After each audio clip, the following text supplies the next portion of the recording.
New Orleans is a city renowned for its nightlife, but the history and culture is what we love. We spent a weekend in New Orleans and struck out on foot for a walking tour to bring some of these attractions to you. We did a tour through Bourbon Street and surrounding areas, including Jackson Square, a cemetery tour, a haunted ghost tour, a walk north along the Riverwalk to the Mardi Gras warehouse. It had some incredible food. This is Daryl on Travel with Deanie. Join us. Let us show you New Orleans' unique French Quarter and more history, culture, and attractions. Along with the little people watching as well, which is always fun. This is a great trip that you can knock out easily on a weekend. Everything originates from the Astor Crown Plaza at the corner of Canal and Bourbon Street. Our first destination was Jackson Square. Jackson Square was established in 1721 and was a center of military activity during the French colonial period. It was renamed in 1856 after Major General Andrew Jackson, who won the Battle of New Orleans in 1815. All right, we're at Jackson Square, right here by Andrew Jackson statue, and right behind it is the Cathedral. Fixing a tour around. In 1856, an equestrian statue was erected in the center of the square that you see here behind us. Jackson Square is a National Historic Landmark and one of the most recognizable landmarks in New Orleans. For well over a half a century, there has been an open-air artist colony at Jackson Square. Local artists paint, draw, and create portraits and caricatures and display their work on the square's iron fence with fleur-de-lis at the top. Some have been doing this for generations, and there's lots of music, whether there's a guitar player or a live jazz band, and a fortune teller or two. It's just a fun place to be around.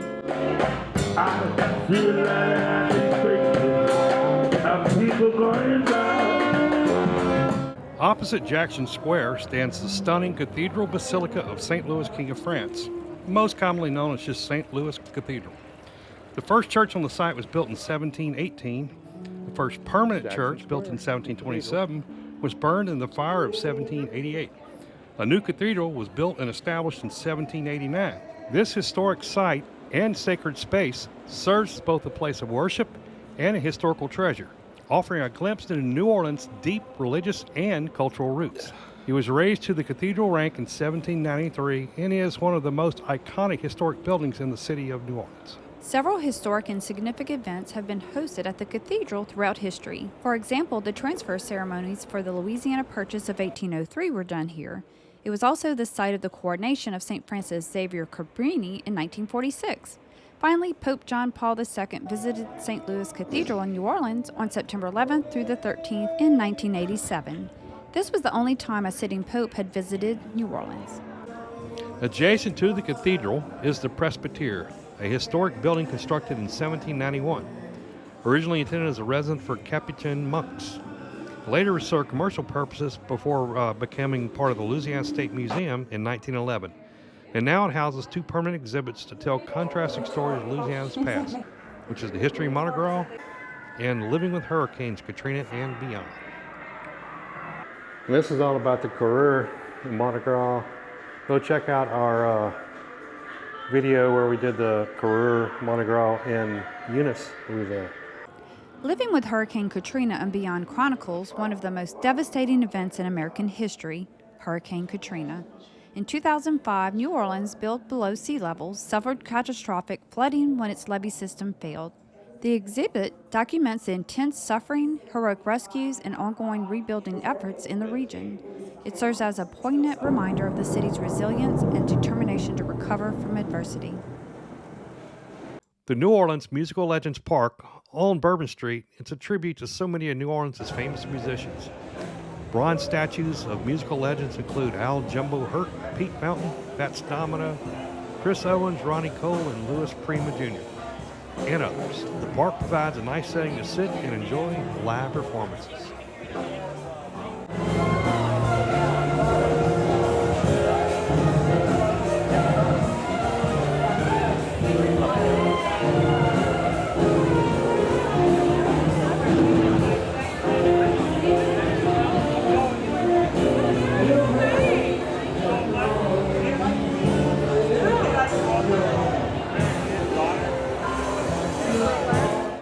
The New Orleans Jazz Museum at the old U.S. Mint building is a cultural gem located in the heart of the historic French Quarter.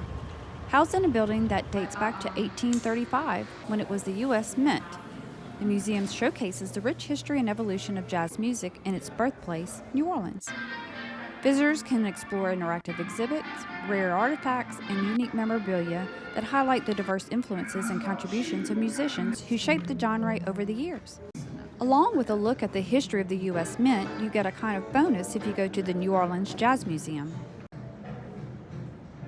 The old U.S. Mint building in New Orleans holds a significant place in American history as the only mint to have produced both Confederate and United States coinage. Constructed in 1835, this historic building played a crucial role in the economy of the antebellum South and remained operational until 1909. This walk and tour today has taken us from the Astor Ground Plaza to the riverfront and further down the Mississippi River towards the Mardi Gras world. Just to let you know, it's a pretty good hike. There's the Crown Plaza story. Sazerac House, here we come.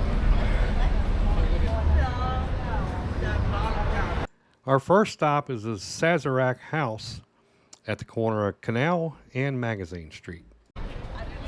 Sazerac House. The Sazerac Company, based in New Orleans since 1850, opened the Sazerac House in 2019 at the corner of Canal and Magazine Street. This location is just a few hundred yards from the original 1850 Sazerac Coffee House. Today, the Sazerac House is a museum and event space that celebrates the history of the Sazerac Company. It has a deep history in New Orleans. They invented the Sazerac cocktail made with Sazerac de Forge, Effil brandy, and bitters created by Antoine Boucher. During Prohibition, they rebranded to be called the Sazerac Soda Fountain. Here's your grain, Aaron. Corn, rye, and barley. The classic Sazerac cocktail today is made with rye whiskey, and it was just a really cool place to come and check out. Riverwalk, which is right there on the river, of course. Ottoman aquarium's there, and the Riverwalk with several shops are here. Alright, we've come down to the end of Canal. As you can see, there's some public parking. The aquarium's right here. You can catch the ferry to go across the river, and the outlet on the Riverwalk is here. So a couple of POIs in one area. And you have the hop on and the hop off city sightseeing bus that evidently stops here too. Of course, the aquarium is right there. All right, here's the terminal building if you want to take the ferry.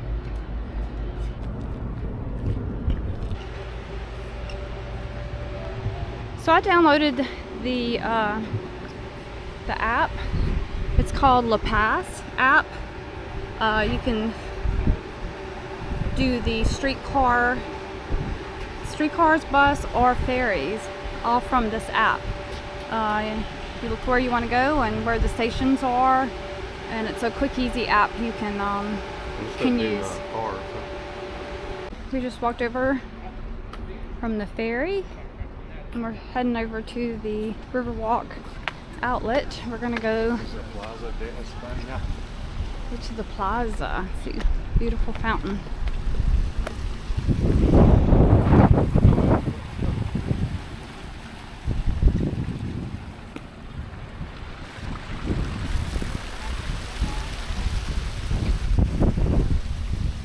And it is the Spanish Plaza. That building, the yellow top, is where you can do some a river cruise on the Creole Queen. We did the Natchez Steamboat. Ooh. Steamboat's heading down, as you can hear. As you can hear, that was the steamboat, Natchez Steamboat. But there's another one called the Creole Queen. So the steamboat Natchez is pulling away. All right, a different look, the ferry right here. And as you can see, the steamboat Natchez is taking off maybe for their lunch jazz cruise. We went on the dinner cruise, but they do the jazz cruise. If you can see towards the left, in between shore and the ferry is Jackson Square. You can see the cathedrals the river. All right, heading down on our way to Mardi Gras World. Still cool. We saw a few of these when we were on the dinner cruise on the Natchez steamboat, but here they are. From the hill.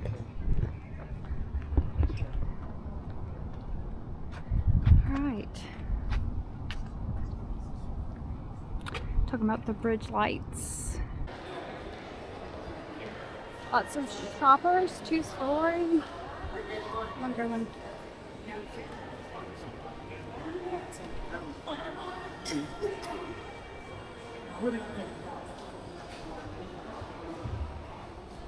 Cocktails to go. Like a trolley car, like that little. That's Blvd, man. No, it looks like it.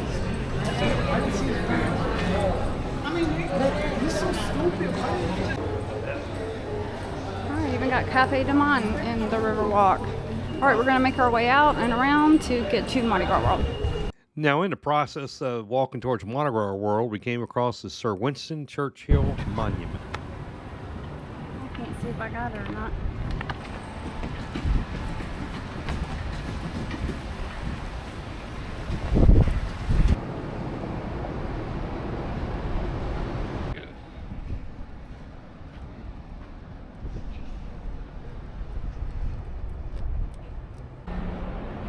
Got the cool whale mural. We're heading over towards the Riverwalk, towards the bridge.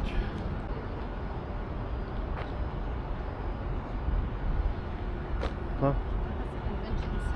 Yeah, it's Convention Center and the Marriott. We're heading up to the Riverwalk. Huh? Let's lead straight to Mardi Gras World. Huh? Yeah. You want to walk out or not?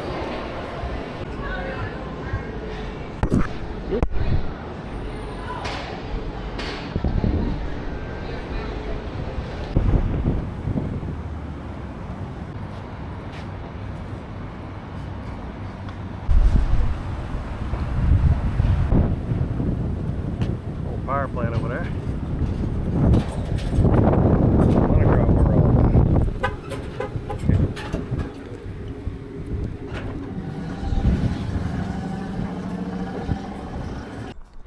At the end of this long walking tour down past the New Orleans Convention Center is Mardi Gras World. This is Blaine Kerr's Mardi Gras World, and it's dedicated to the creation and celebration of basically everything Mardi Gras. Founded by Blaine Kerr, also known as Mr. Mardi Gras, the vast warehouse complex serves as a hub for designing, crafting, and storing the elaborate floats and costumes that define the annual Mardi Gras festivities in New Orleans. You have the opportunity to visit Mardi Gras World and embark on a guided tour through the facility, where you can witness firsthand the intricate artistry and craftsmanship that goes into producing these elegant displays. The immersive experience allows guests to see where the artists create the larger-than-life sculptures, vibrant masks, and stunning parade floats that capture the spirit and tradition of Mardi Gras.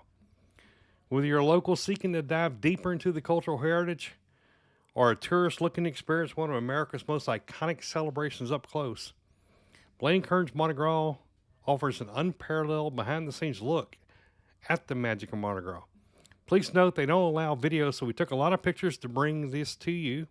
If you've never experienced a Mardi Gras parade, you'll be blown away by how cool the caricatures and floats illustrate the theme and folklore of Mardi Gras. We also made a walking tour from the Astor Crown Plaza and headed over to the St. Louis Cemetery No. 1. On this 45-minute guided walking tour of the cemetery, the only way you can get in is through a tour. You will learn a fascinating history of New Orleans' unique burial customs and walk up close among the amazing above-ground crypts. St. Louis Cemetery No. 1 was the oldest extant cemetery in New Orleans, established by the Royal Spanish Land Grant on August 14, 1789. You see, New Orleans has a unique problem. The city is below sea level. What that means is that the coffins and bodies are buried underneath the ground and tend to float. So New Orleans came up with an above-ground method. Now, the video recording was not allowed. We have just one little clip of it on the way, so it's all pictures, but it's an incredible history. We did learn about the natural cremation process, which is a year and a day. They didn't believe in cremation with fire, so the natural cremation process would last a year and a day. Dead ringer, they would leave you out for 10 days to make sure you were dead.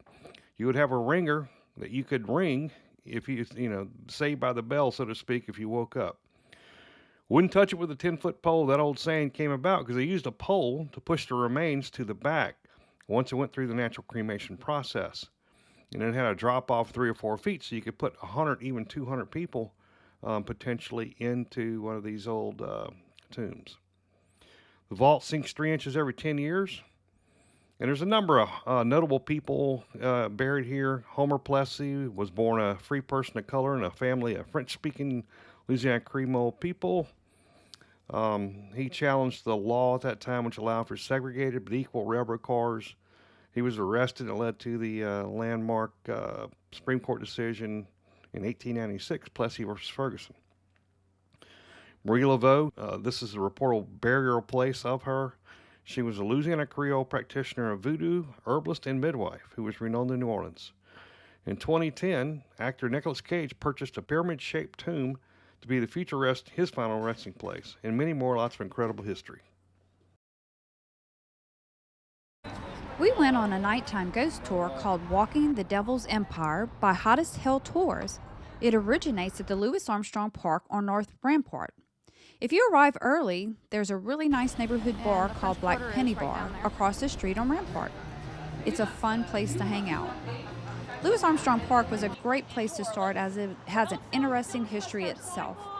Congo Square, now part of the park, was a location where slaves gathered on Sundays to sing, play music, trade, and hang out. The square is famous for its West African voodoo practices and having a huge influence on music, especially jazz.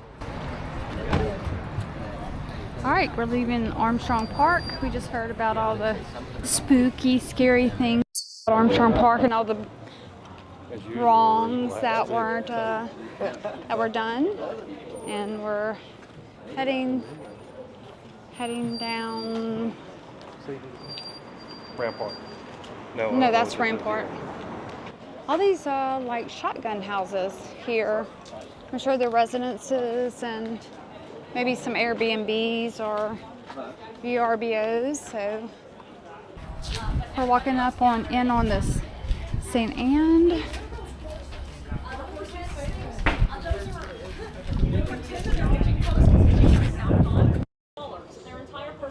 We visited Marie Laveau's house. She was a famous Louisiana Creole voodoo queen in New Orleans in the 1800s. She was also a prominent community activist. She had a beauty parlor where many prominent New Orleans women came to get their hair done. She used the information she heard while they gossiped to help wealthy Orleanian women believe her clairvoyant skills and to give them advice. And she's reportedly buried in the St. Louis Cemetery No. 1 nearby. All right, y'all, I know it's dark, but this is Marie Laveau's house. We learned about her during the cemetery tour. Oh, it's wet. Oh, well, probably piss, you know that. Off your hands if you need to. All that devil juice. All right, y'all, the Marie Laveau. I'm sorry it's so dark, but this is her house here. We also visited Lafitte's Blacksmith's Shop Oh, I Bar think this is where on the we're corner going. of Bourbon and St. Philip Street. It's one of the oldest structures operated as a bar in North America. It was believed to have been built between 1722 and 1732 and used as a residence at first. All right, we're going into the Blacksmith Bar. Let's go see. Privateers Jean and Pierre Lafitte brothers used the building as their base for a smuggling operation from 1772 to 1791. The ghost of John Lafitte is said to wander around the building at night. We visited a few other locations as well. It was a fun and scary night, and recommended to join a ghost tour in New Orleans and learn all about the hauntings and history there in the city.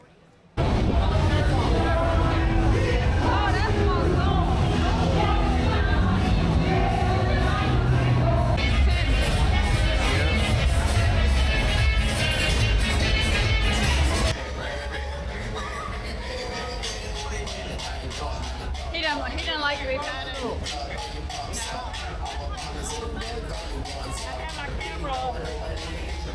look, that one likes it.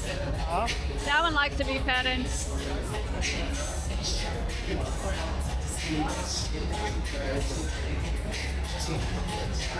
She said no.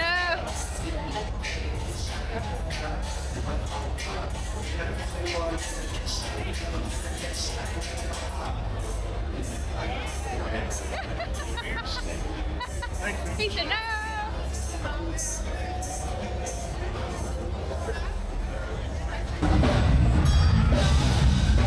I'm pretty sure you're right.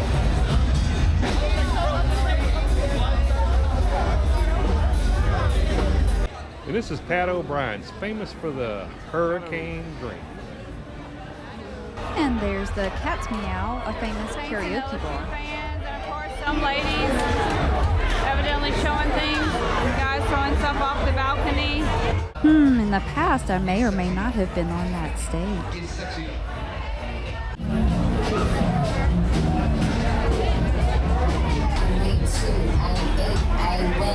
Welcome to New Orleans, man.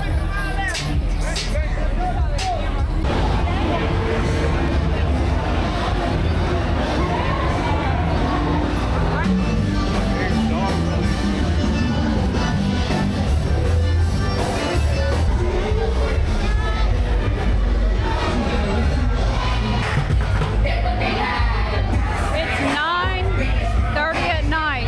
9:30 at night, and they have these babies out here playing drums.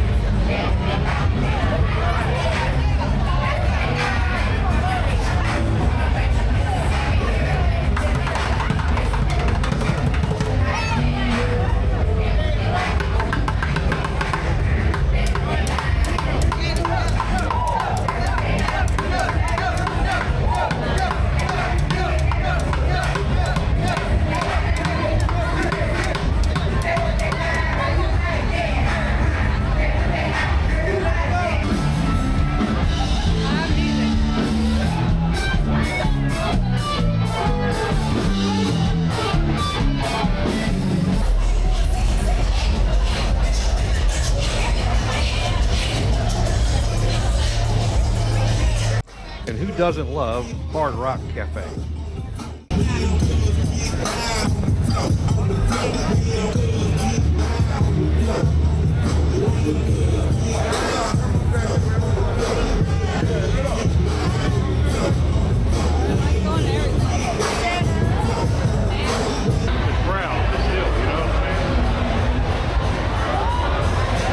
If you get a little hungry walking down Bourbon Street, consider dropping by Cornet.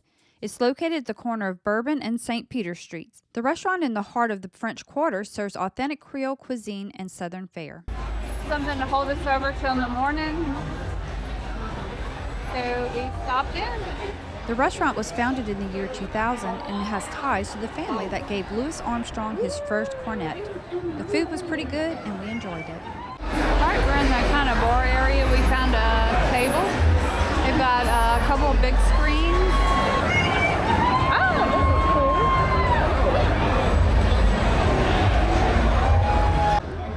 No. So this is chicken andouille gumbo right here. This is crawfish etouffee. All right, etouffee and gumbo. Can't lose on either one of yours. Late night dining. And look, if you look right out there. Got a burger. Woohoo! Bacon. Yeah. Look how what? Look, right here, Bourbon Street, baby. Bourbon and St. Peter. We also ate lunch at Daisy Duke's Cafe on St. Charles or Carondelet when we were headed on the Riverwalk tour. Their self-titled description is Daisy Duke's nothing fancy, just great Southern eating. All right, so And it sure was. Here at, so as you right off of Canal on Carondelet Street, and they do breakfast all day. So we got some good omelets and all kinds of choices. They specialize in Cajun and Southern cuisine with all-day breakfast as well. We greatly enjoyed their food and the atmosphere. So I've decided on the blackened fish. Comes with gumbo and fried green tomatoes with remoulade on a biscuit. And Daryl's doing the fish mamu. So, Daisy Dukes. Daryl's fish mamu. the fried catfish over etouffee with rice. And my blackened fish platter came with the gumbo, the blackened fish, a biscuit, and fried green tomatoes.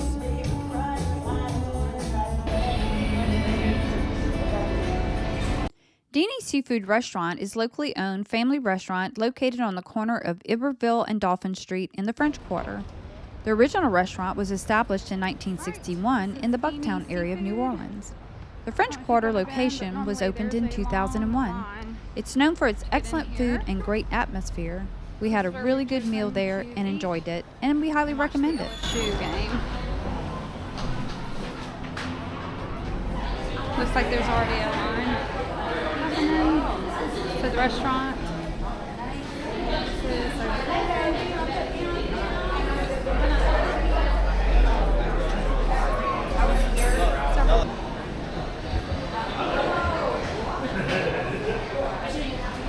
They're all sitting at the bar.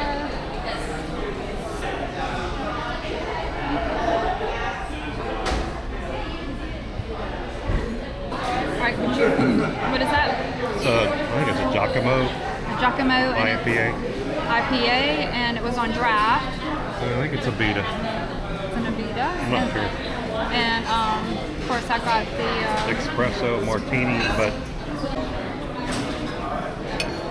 alright, we got some barbecue shrimp here. As you can see, we were New Orleans so barbecue hungry. shrimp. New Orleans barbecue shrimp. Alright, y'all. New Orleans barbecue shrimp. As you can see, we didn't wait to film. I cannot tell you how good this was. So far, this is our best meal yet, and we're just on the appetizer. and we are where? Deanie's Seafood. Seafood, yeah. Alright, so I got the filet with shrimp and some sauteed veggies. And Daryl, what'd you get? Stuffed flounder and green beans. So we got the green beans, stuffed flounder, and filet and shrimp. Alright, Looks really good. getting our eat on.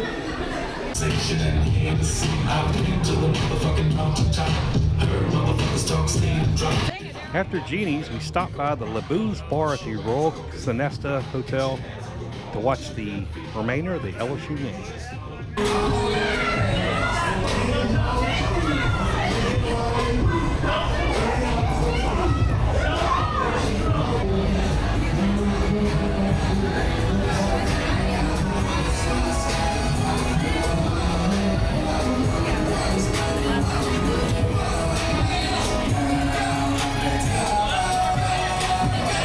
New Orleans truly has a deep and significant history that everyone should experience. Bourbon Street and the French Quarter are what New Orleans is traditionally known for. However, its real attraction is so much more around its history and culture. We spent a long weekend in New Orleans and explored several of these historical and culturally important points of interest. And this is just the tip of the iceberg for attractions in and around New Orleans. We'll provide more here in the near future. If you enjoyed this video, make sure you check out our other videos on New Orleans, including the Steamboat Natchez and other destinations like the Texas Hill Country, pretty cool place, the City of Bridges, Pittsburgh, Key West, and the Florida Keys. There we are at Dry Tortuga, Arizona, Las Vegas, and many more. Make sure you like the video, subscribe so you don't miss any of our content. Thanks for watching, and as always, we will see you in the next video.